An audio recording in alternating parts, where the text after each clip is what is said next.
Entonces, Mateo 20, del 1 al 16, vamos a estar leyendo ahora. Seguramente ustedes lo van a tener en pantalla ahí. Dice así: porque el reino de los cielos es semejante a un hombre, padre de familia, que salió por la mañana a contratar obreros para su viña. Y habiendo convenido con los obreros en 1 denario al día, los envió a su viña. Saliendo cerca de la hora tercera del día, ustedes tengan en cuenta que el día empezaba a las 6 de la mañana, la hora tercera eran las 9, vio a otros que estaban en la plaza desocupados, y les dijo: id también vosotros a mi viña, y os daré lo que sea justo. Y ellos fueron. Salió otra vez cerca de las horas sexta y novena, e hizo lo mismo.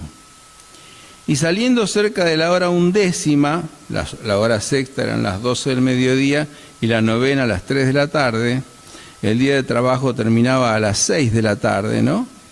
Dice, saliendo cerca de la hora 11, o sea, a las 5 de la tarde, halló a otros que estaban desocupados y les dijo: ¿por qué estáis aquí todo el día desocupados? Le dijeron: porque nadie nos ha contratado. Él les dijo: id también vosotros a mi viña y recibiréis lo que sea justo.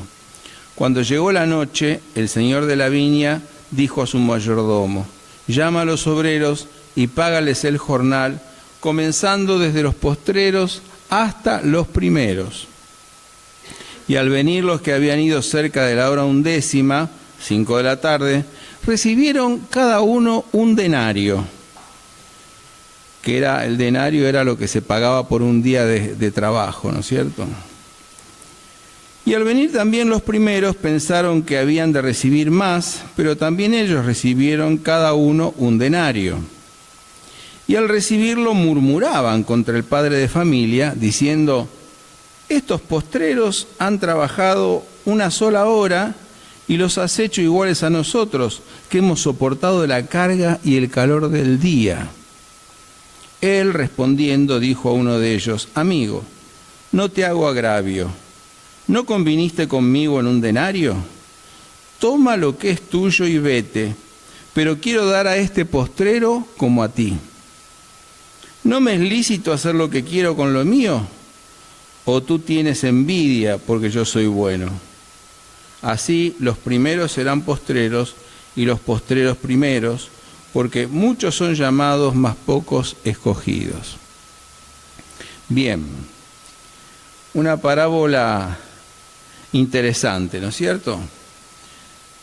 Un día de trabajo, se contrata a un grupo de obreros a las 6 de la mañana, se pacta con ellos el jornal de un día, que era 1 denario, pero el padre de familia o el dueño de la viña, ¿no es cierto?, sale a las 9 de la mañana, ve otros desocupados: vengan a mi viña y os daré lo que sea justo. Luego a las 12 del mediodía hace lo mismo, luego a las 3 de la tarde hace lo mismo, y luego a las 5, y quedaba 1 hora de trabajo. Cuando termina la hora de trabajo, le dice a su mayordomo: bueno, ve y empieza a pagarles. Y empezó entonces por los últimos, por los de las 5 de la tarde, y les dio 1 denario. Entonces los que habían estado desde las 6 de la mañana dijeron: upa, si a estos que trabajaron 1 hora les dio 1 denario, lo que nos va a dar a nosotros, lo que nos va a tocar a nosotros. Pero siguiendo por ellos, les dio también 1 denario.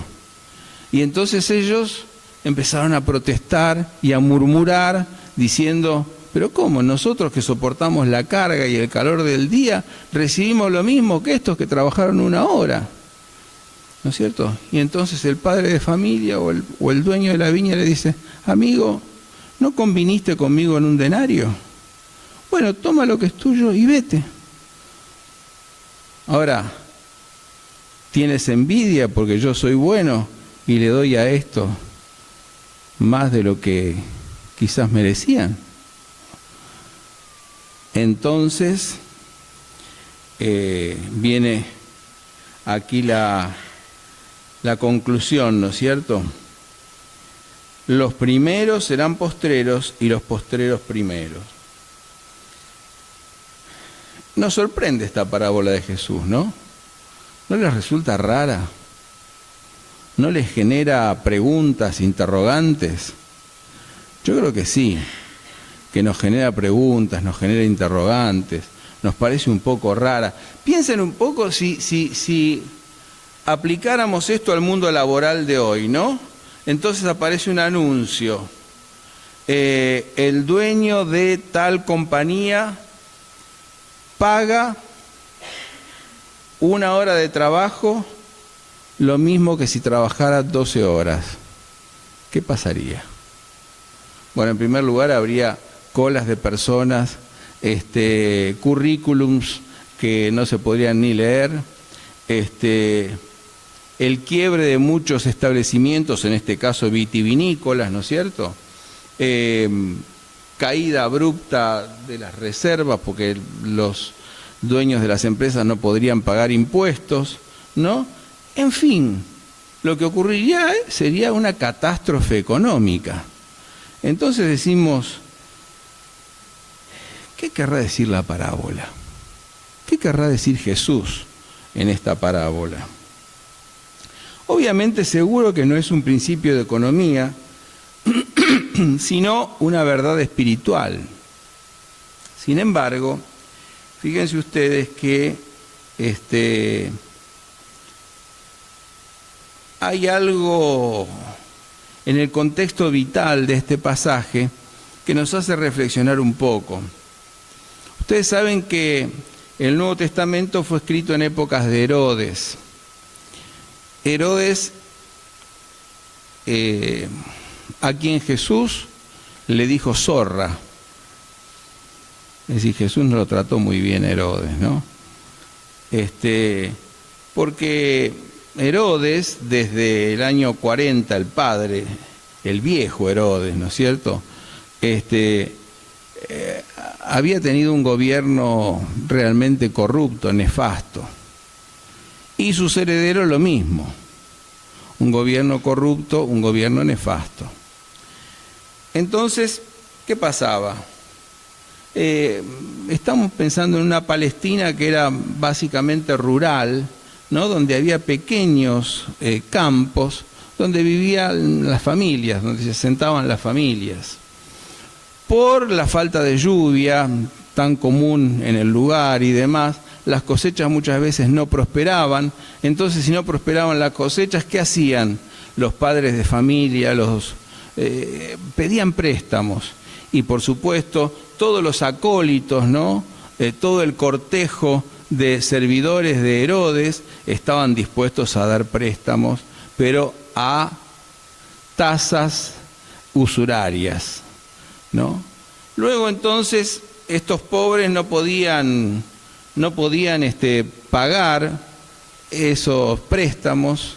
¿Y qué se hacía? Se les expropiaba su tierra. Entonces había, para época de Jesús, muchos latifundios, es decir, extensiones grandes, en pocas manos, ¿sí? En pocas manos. Y fíjense ustedes que, digamos, aquellos que no podían pagar las deudas eran tomados como esclavos, a veces los hijos eran tomados como esclavos, vivían en desocupación, se agolpaban en las plazas, ¿no es cierto? Allí nadie les daba trabajo, no encontraban trabajo. Pero la parábola quizás quiere decirnos que Dios no se olvida de estos postreros, de estos que están sin trabajo, de estos que están desocupados, ¿no? Y a veces pensamos en los patrones como los patrones malos o explotadores y los empleados buenos. Y hay patrones explotadores y hay obviamente empleados malos, pero también hay empleados buenos y hay patrones buenos. A veces creemos que el Estado es el benefactor, pero muchas veces, ¿no es cierto?, como en el caso de los obreros de la viña, el dueño de la viña directamente interviene y ¿qué hace? Y habla con cada uno de los que son empleados allí. Bien, con unos pactó un denario y a los otros les dio más. Les dio más.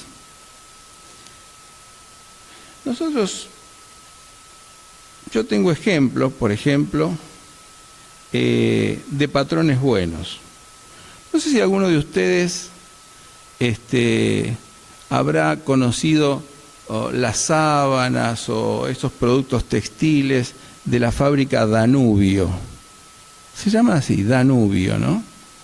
Bueno, resulta que mi abuelo, padre de mi mamá, trabajaba allí, era operario, pero estaba al frente de un grupo, o sea, estaba en un área, al frente de un área de trabajo. Falleció joven, mi mamá tenía 8 años, y mi abuela estaba embarazada. Falleció joven por un accidente. El italiano, que era el jefe, el dueño de la fábrica Danubio, llamó en ese momento a mi abuela, que era una mujer que estaba embarazada, y a la cual se le había muerto el marido en forma sorpresiva, y le dijo: mire, usted va a ocupar el lugar de su esposo, y por 5 años le vamos a pagar un plus, que es el doble de su sueldo, para que usted pueda criar a esa criatura que lleva en su vientre.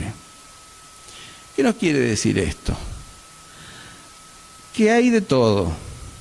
Hay algunos patrones que explotan y hay algunos patrones que tienen un corazón generoso. Obviamente Jesús nos está diciendo acá que se puede tener un corazón generoso, como este dueño de la viña, que consideró a esos que estaban desocupados, que no tenían trabajo, que formaban parte de ese grupo de gente amontonada allí sin trabajo. Bueno, obviamente que algo de esto nos está queriendo decir, pero hay algo más. La verdad es que cuando nosotros pensamos en la parábola, nosotros tenemos que tener presente lo siguiente. Tenemos que tener presente que la parábola está en un contexto de redacción que es muy importante. ¿Quiénes son los labradores de la hora undécima? Y acá los exégetas, los que estudian la Biblia, los comentaristas, se ponen a discutir. Algunos dicen son los gentiles que vinieron hacia el final, entraron al reino hacia el final de los tiempos. Otros dicen son los que se convirtieron en la ancianidad, como el ladrón de la cruz, ¿no? Que, bueno, no pudo hacer nada por Jesús, porque, bueno, estaba ya en sus últimos momentos de vida. Otros, uno por ejemplo que hizo una tesis doctoral acerca de esto, dice, son los que tuvieron la disposición de dejarlo todo por Jesús, pero no tuvieron la oportunidad de hacerlo. Bueno, yo creo que estas interpretaciones yerran al sentido de la parábola, no dan en el foco del sentido de la parábola. Si nosotros hacemos una lectura redaccional de este texto, nos vamos a dar cuenta que Langton, que en 1228 dividió la Biblia en capítulos 100 versículos, podría haber hecho otra división, una que fuera desde el 19:16 al 20:16. Fíjense ustedes que si repasamos el capítulo 19, vamos a darnos cuenta que en principio aparece el joven rico. Aparece el joven rico y Jesús le dice, bueno, vende todo lo que tienes y ven y sígueme. Y el joven rico se fue. Se fue triste porque tenía muchas posesiones. Le interesó más las posesiones que seguir a Jesús. Ahora entonces salta Pedro con una pregunta, versículo 27. Y respondiendo Pedro le dijo, nosotros lo hemos dejado todo y te hemos seguido. ¿Qué pues tendremos? Jesús les dijo, de cierto os digo que en la regeneración, cuando el Hijo del Hombre se siente en el trono de su gloria, vosotros que me habéis seguido, también os sentaréis sobre 12 tronos para juzgar a las 12 tribus de Israel. Y cualquiera que haya dejado casas, o hermanos, o hermanas, o padre, o madre, o mujer, o hijos, o tierras por mi nombre, recibirá 100 veces más y heredará la vida eterna. Pero muchos primeros serán postreros, y los postreros primeros.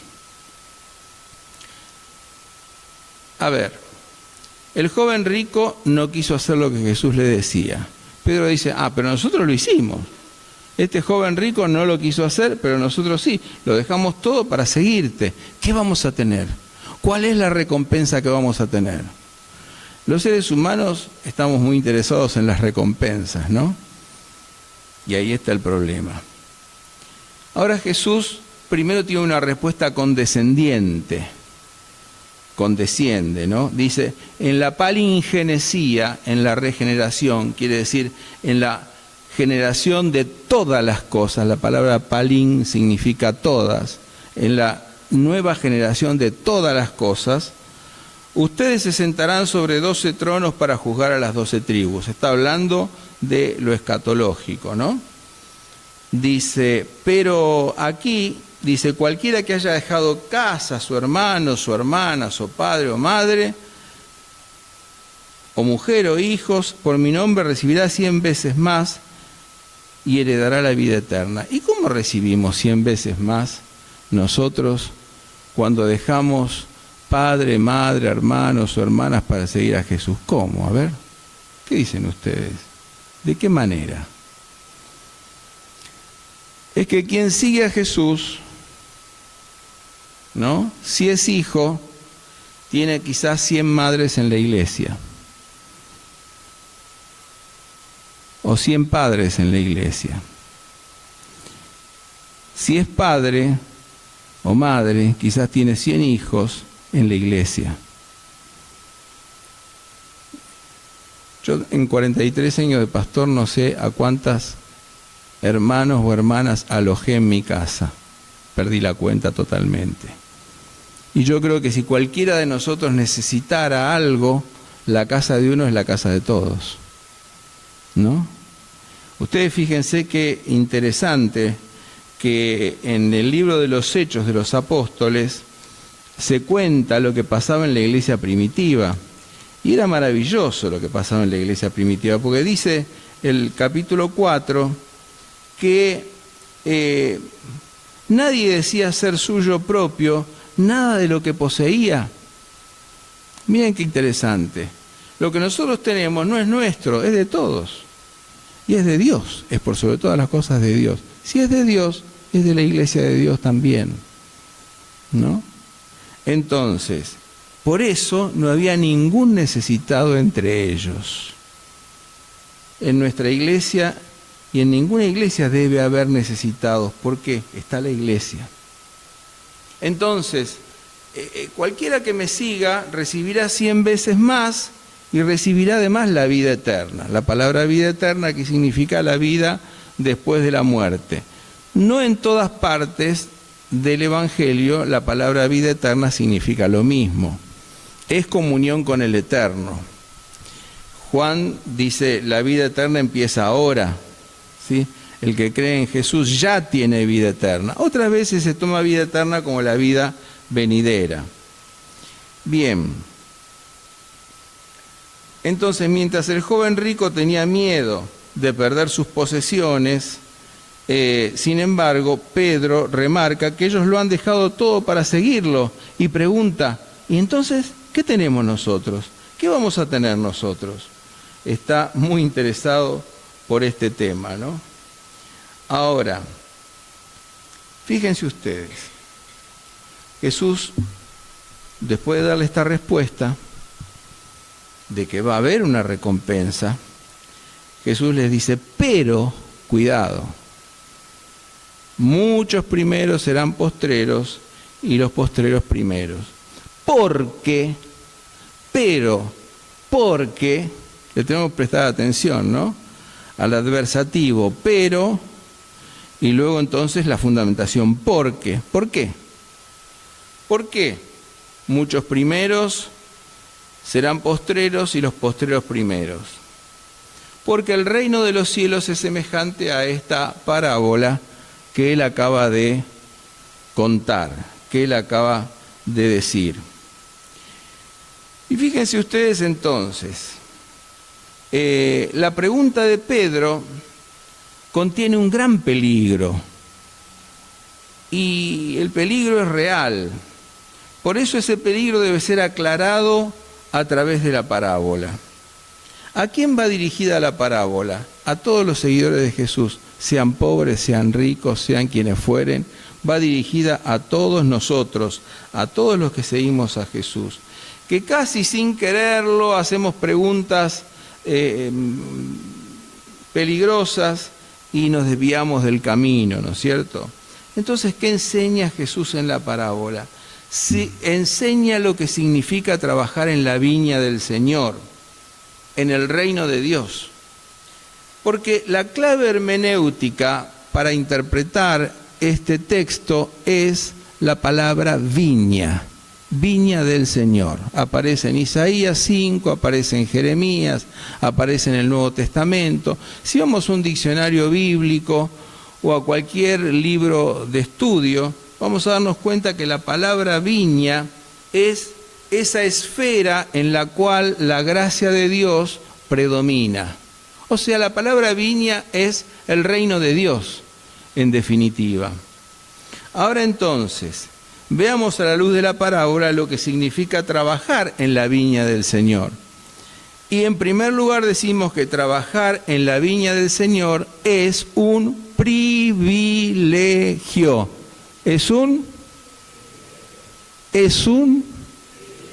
No escucho bien.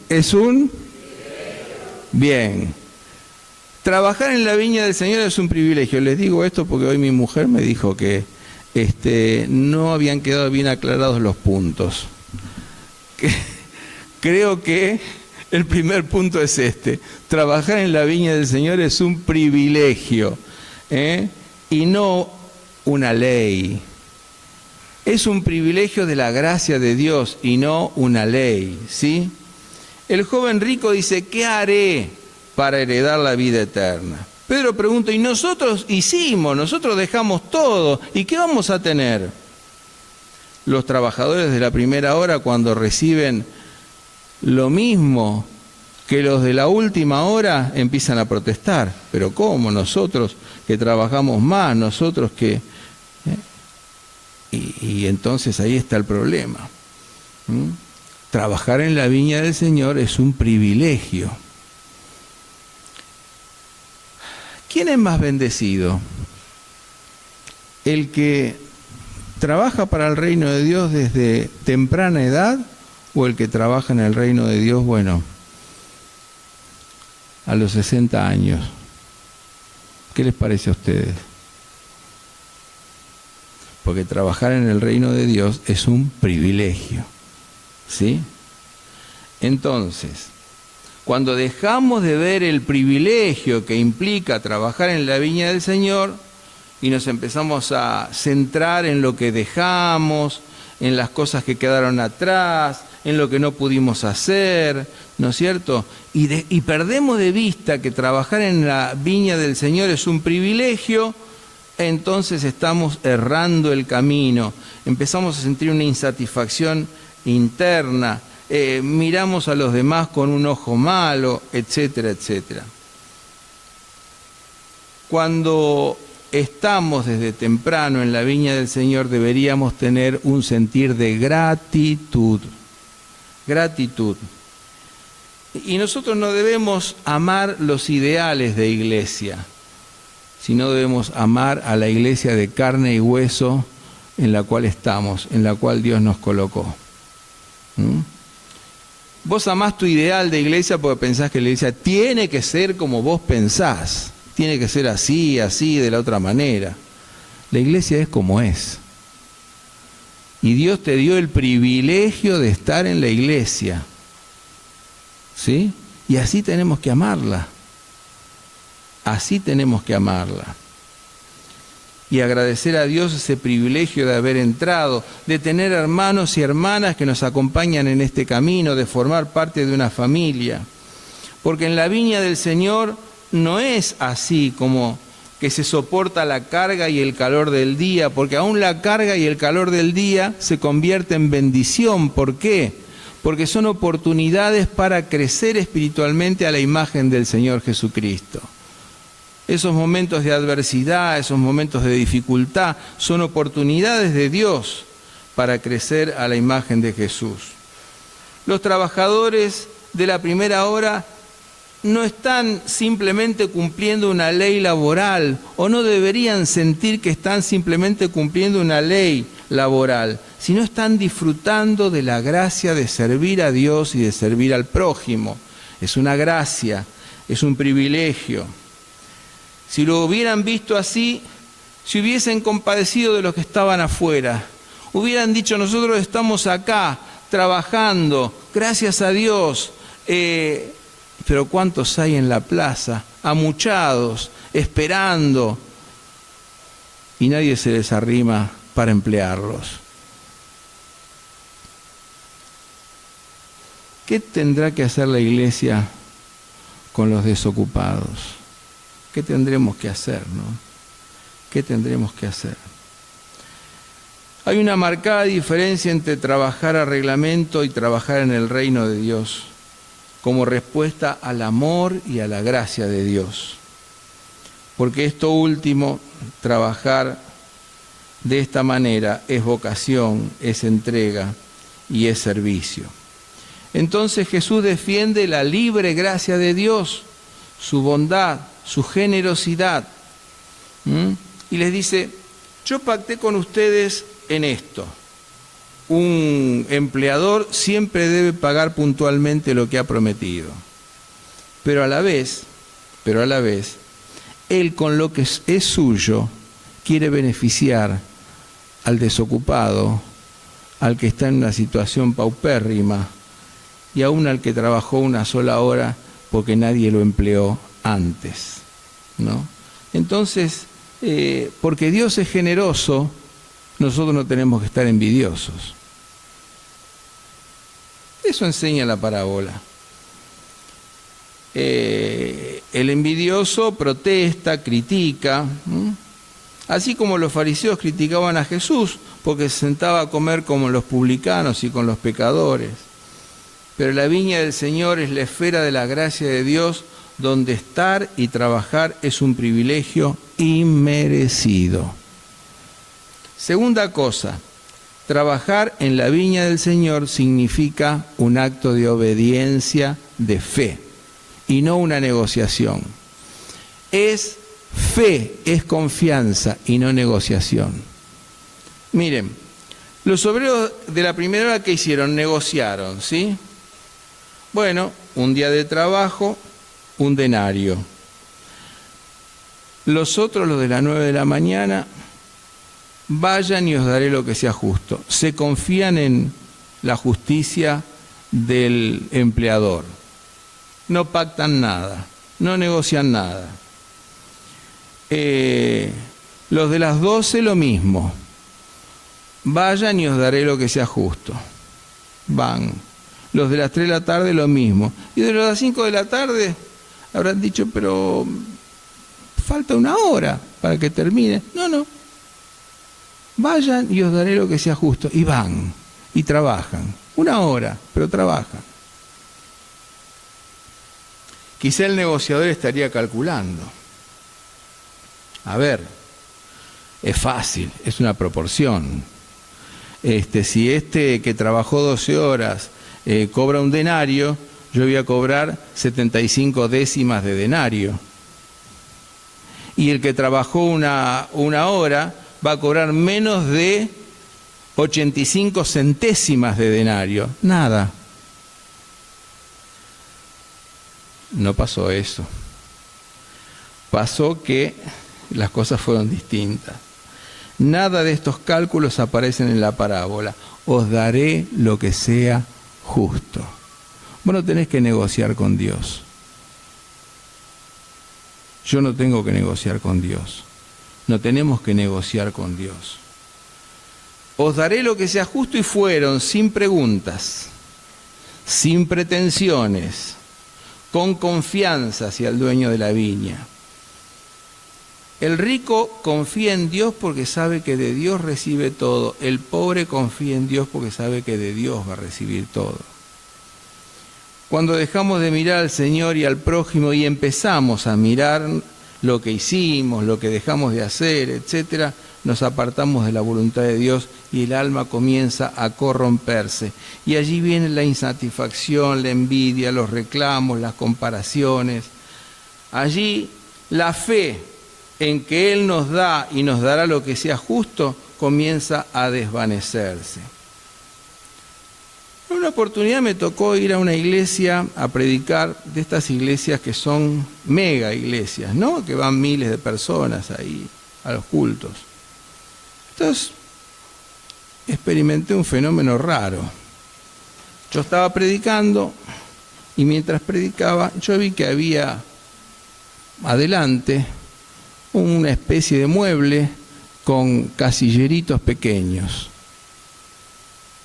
Entonces por ahí decía algo que tenía que ver con una promesa de Dios y veía que personas pasaban y ponían plata en los casilleros. Mientras estaba predicando, se volvían a sentar. Cuando termina le pregunto al pastor, ¿qué están haciendo estas personas? Siembran la promesa. Siembran la promesa. ¿Qué será esto? Es la primera vez que lo escucho. Claro, toman la promesa para sí y entonces dan un dinero para que se cumpla esa promesa. Pero esto es como las indulgencias de Lutero. Hay que comprar indulgencias para ganar un lugar en el cielo. ¿Cómo es el asunto? Hermanos, cuidado, porque fe es abandonarnos a la gracia de Dios, y Dios cumple sus promesas en nosotros por gracia, por su gracia maravillosa y bendita. Y termino diciendo una tercera cosa. Dijimos, en primer lugar, trabajar en la viña del Señor es un... Bien. Dijimos, trabajar en la viña del Señor es un acto de... y confianza. Entonces, un acto de... Bien, obediencia y confianza. Y en tercer lugar decimos, trabajar en la viña del Señor es un acto de pureza. Es un acto de pureza. Hay un autor danés que se llama, y filósofo muy importante, Søren Kierkegaard.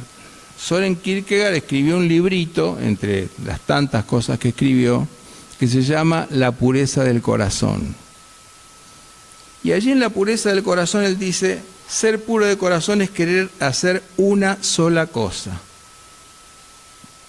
¿Cuál es esa sola cosa? A ver, ¿qué les parece a ustedes? ¿Cuál será esa sola cosa?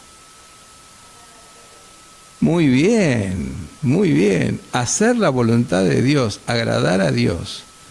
Esa es la única cosa que nos tiene que interesar. Ahora escuchen, una sola cosa dijimos. Si yo quiero agradar a Dios y a la vez tener una recompensa, ¿qué quiero? ¿Una sola cosa o dos? ¿Cuántas? Dos. Ahora, si quiero agradar a Dios, hacer la voluntad de Dios y evitar un castigo, ¿qué quiero? ¿Una sola cosa o dos? ¿Cuántas? No está muy convencido. Quiero hacer la voluntad de Dios y a la vez escaparme de un castigo. ¿Qué quiero? ¿Hacer una o dos cosas? Dos, ¿sí? Bien, dos. Es así. Por eso Jesús decía en las bienaventuranzas, bienaventurados los de puro corazón, porque ellos verán a Dios. Yo atiendo a un médico realmente muy bien formado, un médico de cierta fama, que vive en el Bolsón.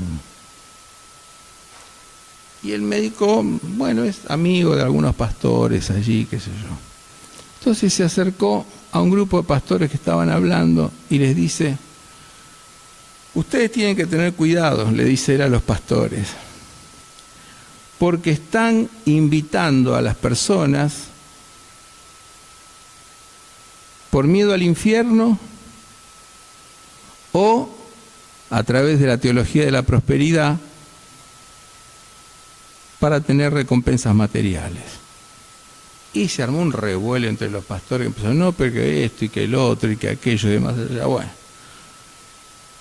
este hombre dice que habló con tanta contundencia que todos se quedaron callados. Pero hermanos, ¿quiénes son los postreros? Los postreros son los que confían, los postreros son los que sienten que es un privilegio servir al Señor. Los postreros son los que solamente quieren servir al Señor y hacer su voluntad, y nada más, y nada más, y nada más. Miren, en el capítulo 19 hay una cantidad de cosas. Algunos buscaban coronas, recompensas, otros fama, mérito. Los últimos en Marcos 10:44, como Santiago y su hermano, ¿no es cierto? Lugares de poder, de privilegio. Nosotros estamos llamados a servir al Señor en pureza y en humildad, y nada más, nada más. El estar autocentrado significa buscar recompensas. El discípulo de Jesús busca seguirlo hasta la cruz. La recompensa celestial es para todos. Ahora, la mayor recompensa es para el que no la busca. La mayor recompensa es para el que no la busca. Miren, les cuento una experiencia personal y vamos cerrando, ¿no? Yo estaba terminando, o prácticamente había terminado la carrera en la Universidad de Buenos Aires, en la Universidad de Psicología, y recibo una carta del decanato de la universidad citándome. Lo primero que pensé es: chachán, una carta del decanato citándome, ¿qué pasará? ¿Qué problema habrá? ¿Qué habré hecho? Bueno, me presenté ahí. Yo siempre fui una persona muy estudiosa, pero le ponía mucha pasión al estudio, principalmente al estudio del psicoanálisis y mayormente al estudio de la teología y la filosofía. Me presento allí y me dice: mire, hemos estado revisando las notas y qué sé yo, y usted va a ser premiado con una medalla de oro porque ha tenido el mejor promedio, no solo de su promoción, sino de 3 años atrás.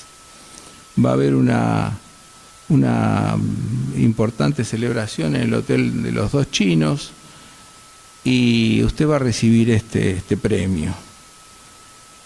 Bueno, la verdad, yo jamás lo pensé, jamás lo esperé.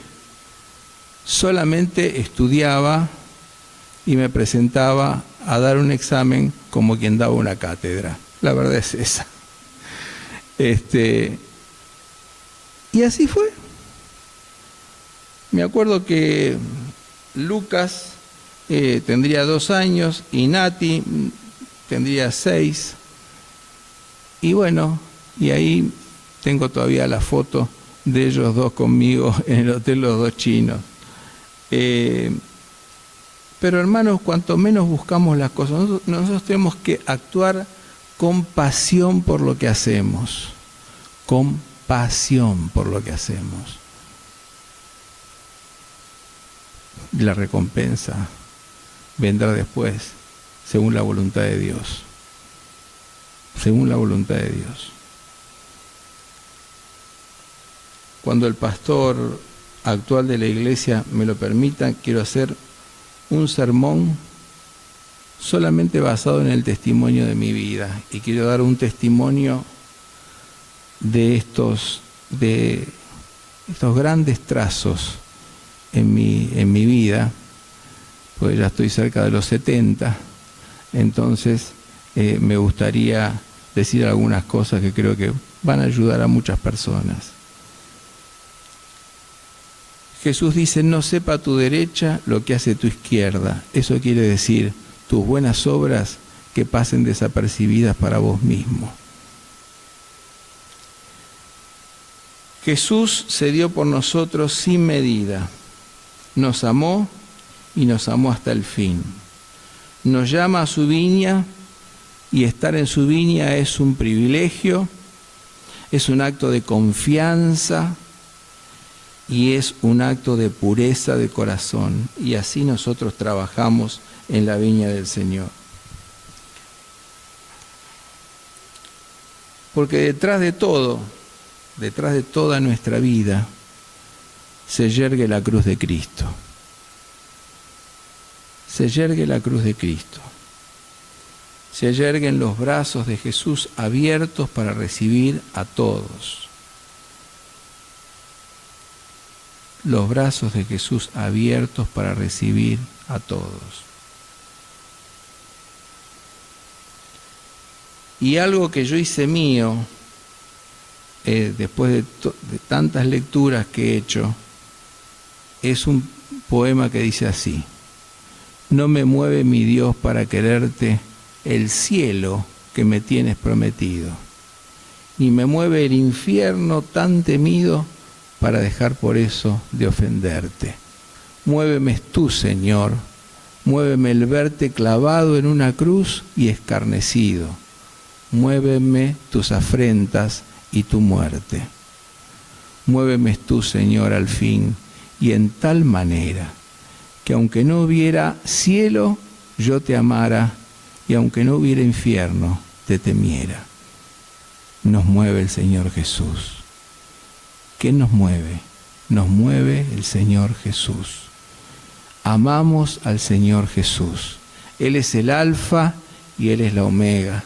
Él es el principio y Él es el fin. Es el motivo de nuestra vida y es la razón de nuestra existencia. Él es el nuevo ser. Gloria al nombre de Dios.